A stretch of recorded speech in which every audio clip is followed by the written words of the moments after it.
Здравствуйте, дорогие подписчики и гости моего канала. Продолжаем тему служебные имена.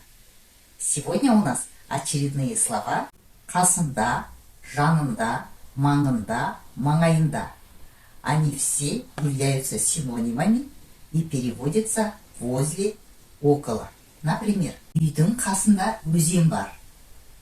Возле дома есть река. Үйдің жанында көл бар.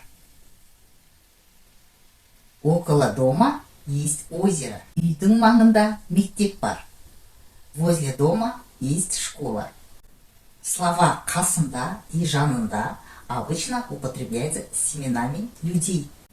Например, если кто-то идет, а мы интересуемся, кто еще рядом с ним, тогда мы задаем вопрос қасында кім бар? Кто рядом?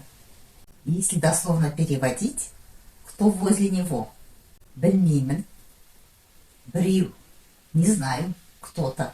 Слово біреу переводится кто-то. Это слово мы употребляем, когда не знаем имя человека. Или он совершенно нам не знаком. А следующие слова маңында и маңайында используются с неодушевленными предметами.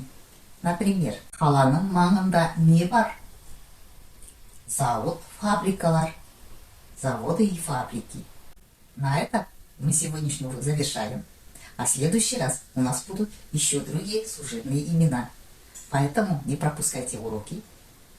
Подписывайтесь на канал. Пишите в комментариях ваши примеры. И до следующей встречи.